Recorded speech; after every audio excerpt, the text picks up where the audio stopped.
Terima kasih Bapak, kami mengucap syukur buat pagi hari ini. Tuhan bangunkan kami dengan tubuh yang sehat, tidak kurang suatu apapun. Semua karena kasih karunia-Mu Tuhan. Pagi ini kami bangun, kami rindu mencari wajah-Mu, mengerti kebenaran-Mu, dan kebenaran itulah yang akan menuntun hidup kami. Terima kasih Tuhan, urapi setiap kami, urapi hamba-Mu yang tidak ada apa-apanya, berbicara dan sampaikan kebenaran-Mu. Dalam nama Tuhan Yesus kami berucap syukur, haleluya, amin, amin, amin. Iya, selamat pagi saudara, kita kembali berjumpa pagi hari ini dengan keadaan yang sehat ya. Atau walaupun ada yang sedang terbaring sakit, tetaplah bersyukur, tetaplah memuji Tuhan. Kita akan sama-sama ya merenungkan firman sebelum kita melanjutkan segala aktivitas kita. Dan saya percaya ya ketika kita sungguh-sungguh mencari Tuhan, maka kita akan melihat ya penyertaan Tuhan di dalam hidup kita.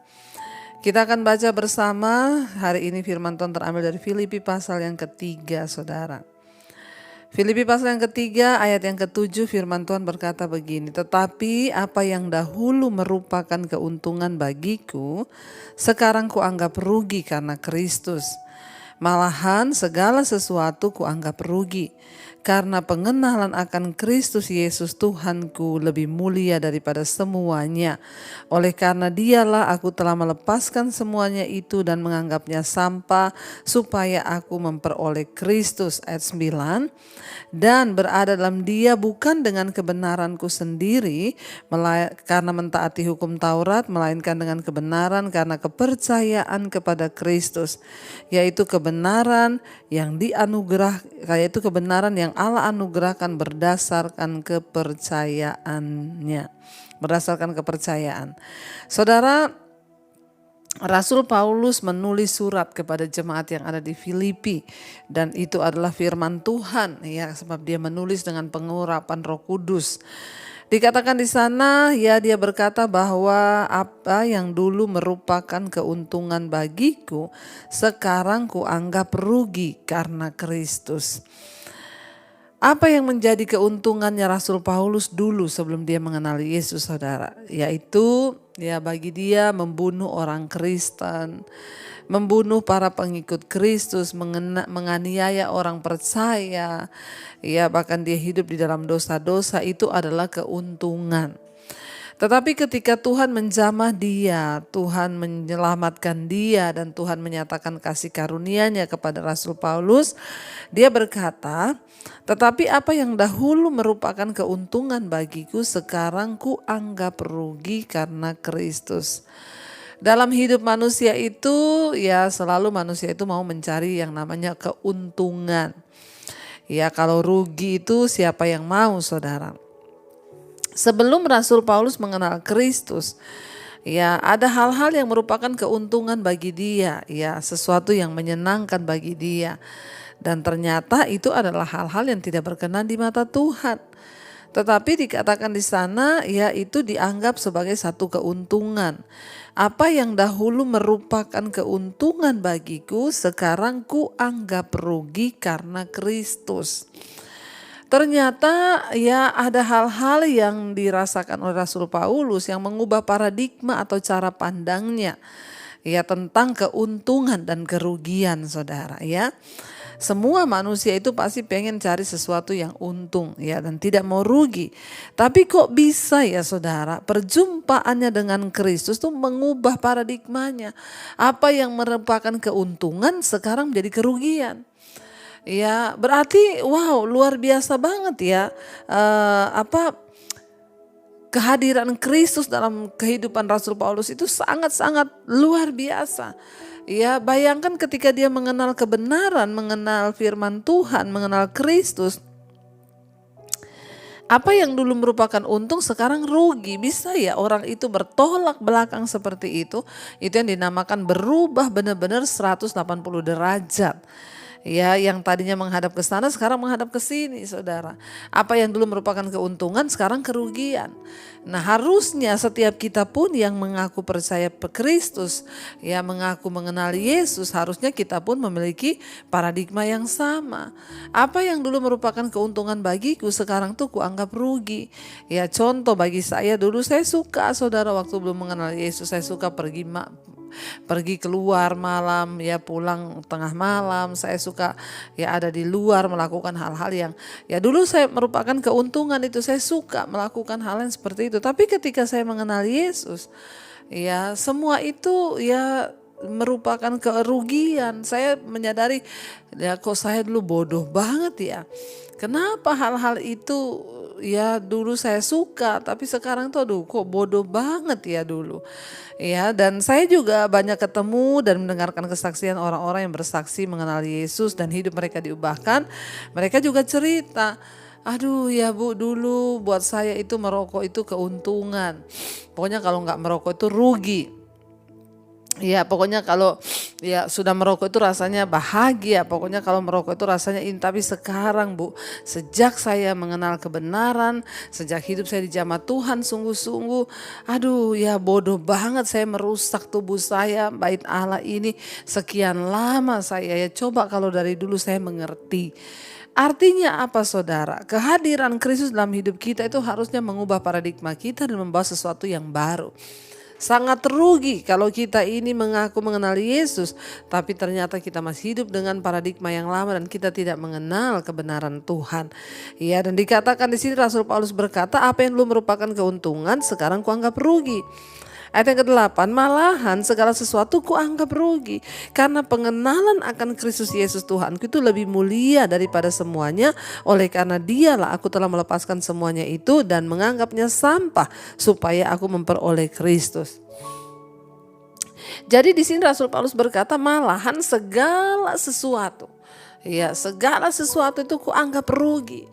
Artinya apa? Pengenalan akan Kristus itu lebih berguna dari segala-galanya. Orang yang mengalami Tuhan, orang yang mengenal kebenaran, orang yang dicelikkan mata rohaninya, dia akan berkata sama dengan yang Rasul Paulus bilang, malahan segala sesuatu itu rugi. Karena pengenalan akan Kristus itulah segala-galanya. Saudara, kita lihat di sini bagaimana saudara seorang yang dulu pembunuh, penghujat, penganiaya itu bisa diubahkan hidupnya 180 derajat. Dia mengalami Tuhan, menganggap semuanya rugi karena pengenalan akan Kristus itu lebih mulia daripada segala-galanya. Saudara ya, dan dia berkata, oleh karena Yesuslah dia telah melepaskan semuanya itu dan menganggapnya sampah. Ya, semua yang kehidupan lamanya itu sekarang dianggap sampah. Semua dilepaskan ya, dan supaya dia boleh memperoleh Kristus. Artinya dalam kehidupan Rasul Paulus itu yang ada hanya aku ingin mengenali Yesus lebih lagi. Aku ingin memperoleh Kristus dalam hidupku ya. Biarlah itu juga ada dalam hati kita. Makanya saya mendengar juga banyak kesaksian saudara yang ya aduh Bu, sekarang saya tiap pagi tuh bangun ya mencari Tuhan. Sekarang saya tiap pagi tuh bangun ya dengar mesbah syukur. Sekarang tiap malam itu saya di depan TV pengen mengerti ya hati Tuhan. Jadi saudara ya memang itu akan kita alami, orang-orang yang hidup sungguh-sungguh dengan Tuhan akan mengalami semua itu. Dan dikatakan di sana ya, bahkan Rasul Paulus menganggap itu semua sampah supaya dia memperoleh Kristus. Ayat 9, dan berada dalam dia bukan dengan kebenaranku sendiri karena mentaati hukum Taurat, melainkan dengan kebenaran karena kepercayaan pada Kristus Yesus, yaitu kebenaran yang Allah anugerahkan berdasarkan kepercayaan. Ya, dia tahu dulu dia hidup dengan kebenaran-kebenarannya sendiri, dengan prinsip-prinsipnya sendiri. Sekarang ya satu kerinduan Rasul Paulus berada dalam Kristus bukan dengan kebenaranku tapi dengan kebenaran Tuhan. Saudara, ini sangat penting bagi kita semua. Hari ini mungkin kita menyebut diri kita Kristen, tapi apakah kita berada dalam Kristus itu dan kita tinggal dalam iman, kepercayaan kita pada Tuhan, apakah kita hidup ya dengan kebenaran Kristus atau masih dengan kebenaran kita. Mari kita tinggalkan segala kebenaran kita mulai berpegang pada firman Tuhan, karena firman Tuhan itu ya dan amin, dan itulah yang terbaik bagi hidup kita. Saya berdoa supaya kita semua terus mengalami pembaharuan dalam Kristus, ya apa yang masih merupakan keuntungan bagi kita, hal-hal yang lama, dosa-dosa kita mari kita buang, supaya kita memperoleh Kristus dan pengenalan akan Tuhan, dan kita bisa berada dalam Yesus dengan kebenarannya dan bukan dengan kebenaran kita. Mari kita satukan hati, kita mau berdoa, kita renungkan firman ini. Terima kasih Bapa, Engkau yang mengajarkan kami akan segala kebenaran. Karena itu Tuhan, hari ini kami menyadari kami berada dalam Kristus, biarlah kami ada dengan kebenaran Tuhan, bukan kebenaran kami lagi. Kami mau belajar hidup untuk menyenangkan Tuhan. Kami mau mentaati Tuhan dan bukan mentaati atau mengikuti kebenaran kami sendiri. Kami mau melepaskan semua yang telah lalu di hidup kami. Karena itu kami butuh anugerah. Pegang erat tangan kami Tuhan. Tuntun langkah-langkah kami agar kami mampu. Yesus pegang erat tanganku. Ku tak dapat hidup di luar kasih-Mu, Bapa. Jangan tinggalkan aku. Engkau alasan selamaku. Lebih lagi saudara katakan, Yesus pegang erat, pegang erat tangan. Kami tak dapat hidup Tuhan, dapat hidup di luar kasih-Mu, Bapa. Jangan tinggalkan kami Tuhan, amin. Engkau alasan selamaku hidup. Engkau alasan untuk kami hidup di dunia ini. Apa yang dulu merupakan keuntungan, sekarang kami anggap rugi karena pengenalan akan Kristus itu lebih mulia dari segala-galanya. Topang terus kami di dalam kebenaran-Mu, topang terus kami dalam firman-Mu. Bawa kami Tuhan untuk hidup di dalam jalan-jalan Tuhan. Bawa kami hidup di dalam kebenaran Tuhan. Semua yang merupakan kebenaran-kebenaran kami sendiri, prinsip-prinsip kami sendiri, kami mau buang di dalam nama Tuhan Yesus. Mampukan kami untuk hanya melakukan kehendak-Mu. Apa yang dulu merupakan keuntungan bagi kami, sekarang kami anggap rugi karena pengenalan akan Yesus Kristus Tuhan lebih dari segala-galanya. Berkati setiap anak-anak-Mu yang terus setia bangun di pagi hari mencari wajah-Mu. Tuhan tuntun, Tuhan tolong. Berkati setiap anak-anak-Mu Bapa, mereka yang terus mencari kehendak-Mu. Biarlah mereka menemukan kehendak Tuhan dalam hidup mereka, dan kami boleh hidup menyenangkan hati-Mu, melakukan hanya kehendak-Mu.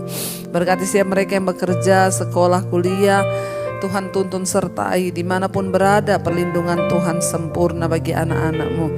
Engkau juga memberkati setiap mereka Tuhan yang sedang terbaring sakit. Biarlah kesembuhan terjadi dalam nama Yesus. Terutama hati yang gembira ada dalam hidup kami. Tuhan juga terus memberkati untuk setiap mereka yang berulang tahun hari ini. Umur panjang di tangan kanan, kekayaan hormat di tangan kiri. Kami percaya anugerah Tuhan melimpah bagi setiap mereka yang berulang tahun. Terima kasih Bapa.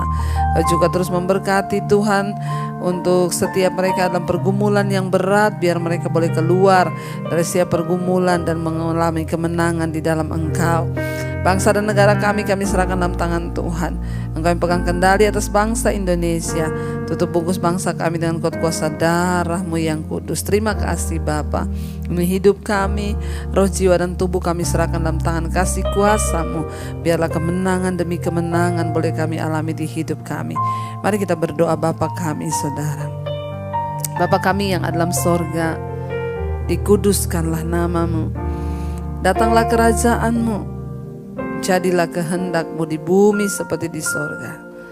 Berikanlah kami pada hari ini makanan kami yang secukupnya, dan ampuni kami akan kesalahan kami, seperti kami juga mengampuni orang yang bersalah kepada kami. Janganlah membawa kami dalam pencobaan, tapi lepaskanlah kami daripada yang jahat.